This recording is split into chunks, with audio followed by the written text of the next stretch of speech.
So tonight is an opportunity for Ask a Rabbi.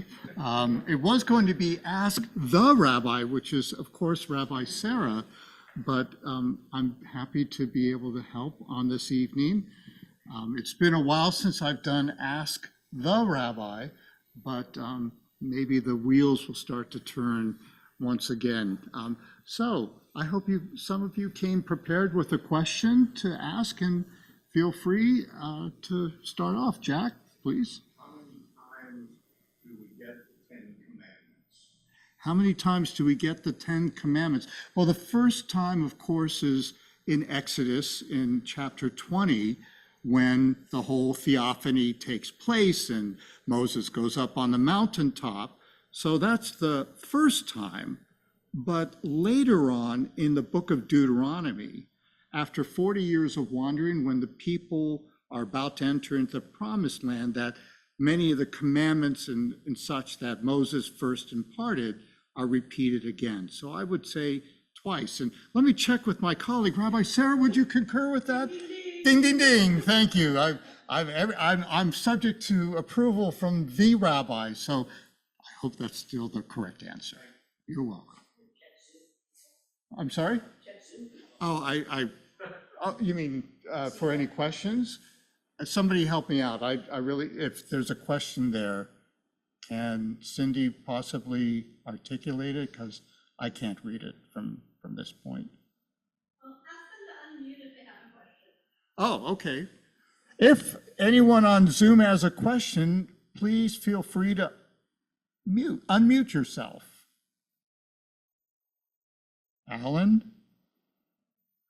Okay, let's continue in the live version in this place. And Jonathan, you had a question, possibly? Yeah, so thinking about last night with a little bit of twist. So I'm sure there are certain holidays, Rosh Hashanah and Passover, that are set in stone calendar-wise. But I'm wondering, because I've been known, not very often, but I've gone like a night or two certain years, either forgetting or late in lighting Hanukkah candles. I didn't make it to Forum last night, and I'm just wondering, with some of the lighter holidays that are meant to be fun and joyful, what is the modern Jewish thought on makeups, so to speak, on can you and how should you still celebrate if you're not able to make the actual date? Okay, and maybe I'll repeat the question for our friends who couldn't hear it live. So Jonathan's asked the question that if you're unable to observe a Jewish holiday on its actual prescribed date in the Jewish calendar, is there wiggle room to hold it to observe it at a different time? And I guess I would answer and say, to some degree, yes, from the perspective that better to observe it at some point than not to observe it whatsoever. So if you feel like now's the best time to celebrate Purim and you want to start shaking your grogger, I'm not going to have any real problem with that. It's also interesting that even in Torah, there's a leeway for those who are unable to observe Passover in the month when it's occurring, if there happen to be business people on a business trip and they're out of town, that there's an opportunity a month later to observe Pesach. So clearly, even back in biblical times, there was an understanding that you may not be able to observe certain holidays exactly on the right date. So as liberal Jews who want to find room within our tradition to make life bearable and full and joyful, I would say in most cases, yes, with maybe one or two exceptions. And I guess the primary exception for me would be Yom Kippur. As we all know, is the holiest day of the calendar. To somehow not observe Yom Kippur on the 10th of Tishrei just wouldn't seem quite right, especially since it's meant to be observed in communal settings. So that's, I guess, my response. And Rabbi Sarah, if you have anything to add. Oh, that was great. Thank you. Thank you so much. Okay. And I have another mic here, so if anyone wants to ask a question, all right, Anne. So why is Purim such a silly holiday when the story of Esther is not a silly story? Great question.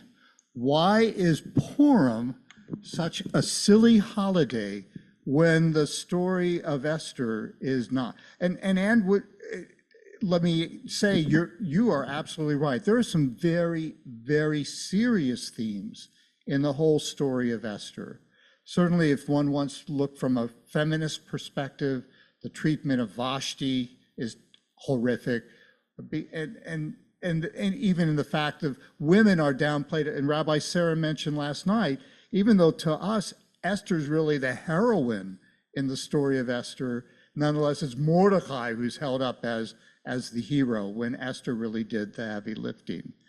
But there's also stories of potential genocide, of Haman exterminating the Jewish population in ancient Persia. And there are other themes of anti-Semitism that could be easily brought out. So the question is, why all the silliness? Parenthetically, I grew up in a very Reformed congregation in Long Beach, California.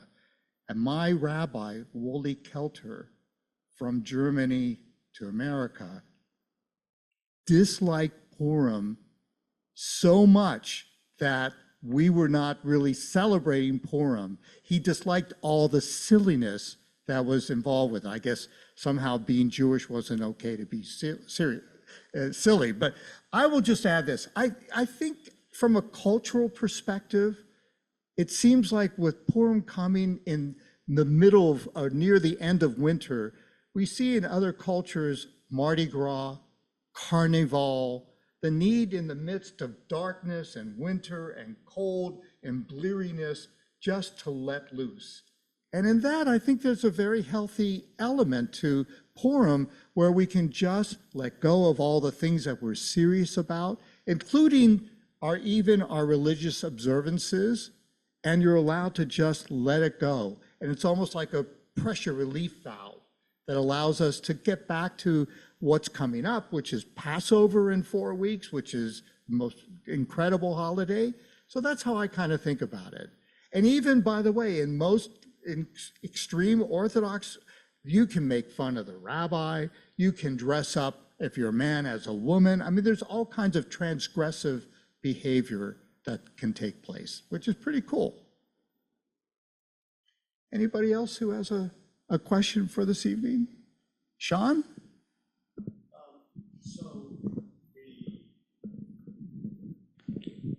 So the Mishnah is broken up into 6 different groups, and then under which there are several tractates.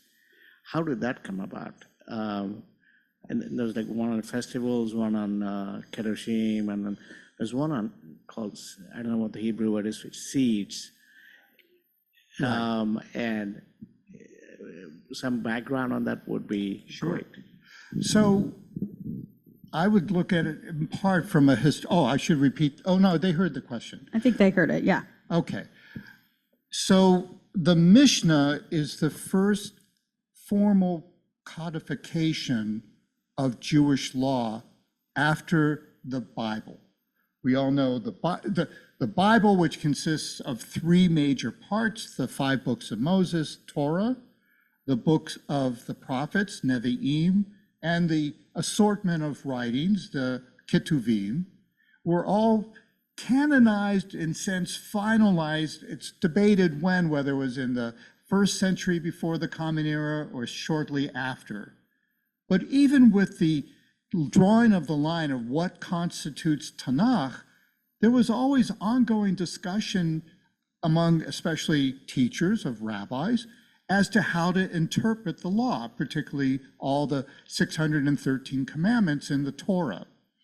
And so it came to the point especially after the destruction of the Second Temple by the Romans in the year 70 of the Common Era, that Jews are being dispersed into all kinds of areas, whether it's in Palestine or across the ancient Near East.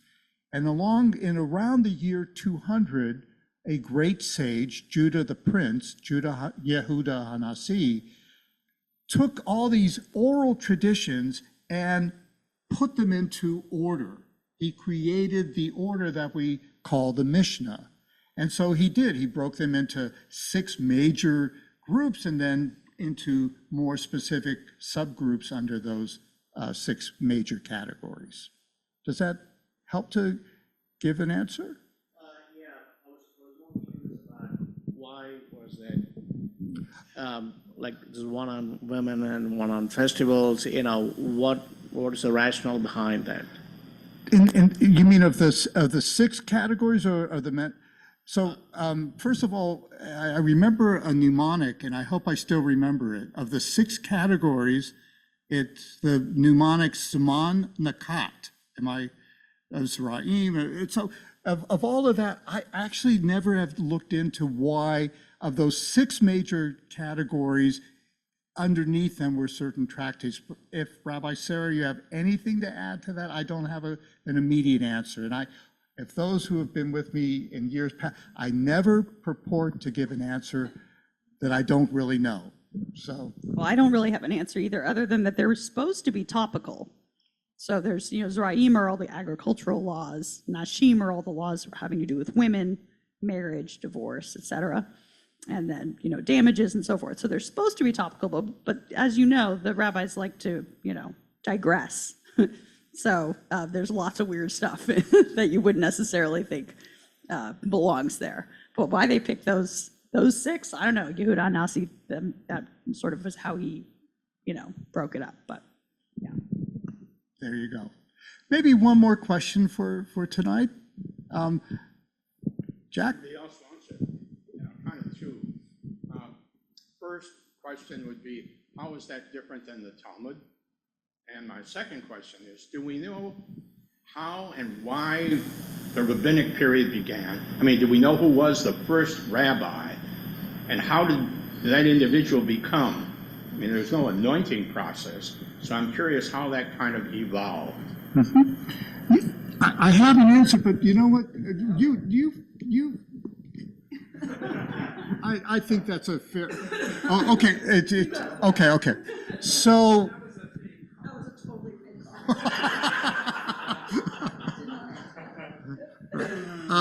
So the first part, what's the difference between the Mishnah and the Talmud? So the Mishnah, which again was compiled by Judah the Prince around the year 200, is the first codification of Jewish law, as mentioned, but no surprise, there was further commentary upon commentary upon commentary for hundreds of years. And especially over time, there became a desire to compile all the oral traditions that followed the Mishnah, or commented and taught out of the Mishnah. That became what is called the Gemara. So the Talmud itself has the base layer, if you think of it, of the Mishnah, and layered on top of that are all the commentaries of the Gemara, which comment and explicate and go off into many tangents on in the Gemara portion. And add to it, there were sages in Babylonia who compiled their Talmud, the Babylonian, and there were sages in Palestine who compiled a Talmud called the Palestinian Talmud. And there was a second part of your question. Oh, who was the first rabbi? I would go back to the first Mishnah in the tractate known as Avot. Avot, which we more commonly know as Pirkei Avot, the sayings of the sages, of our great sages. And I can't quote from memory, but essentially it says Moses handed the Torah to Joshua, and Joshua handed it to the prophets, and the prophets handed it on to the men of the great assembly, and the men of the great assembly handed. And so you see this chain of tradition that eventually gets to some of the sages that we know well, like Hillel and Shammai and others who followed. But nowhere is it written to say, and the very first rabbi, his name was Shmuel. It just became that this whole class of people arose, men, who were scholars. They weren't Kohanim. They were not hereditary positions based on their father was a Kohen and on. It was only on the basis of their knowledge. They might be wealthy or poor. They might be a priest or not, but all of it depended on knowledge of Torah, which became the basis of who the rabbis really are. You're welcome. I was going to say the first rabbi is Moshe, because we call him Moshe Rabbeinu, but There you that's a sort of a absolutely, joke. absolutely right. He wasn't really a rabbi. Absolutely right. Thank you so much Sure. for taking it on. You wanted to bring it home and lead the end of our service. I'm happy to do so if Thank you you, wish. Rabbi Schulman. All right.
Yai lai lai, yai lai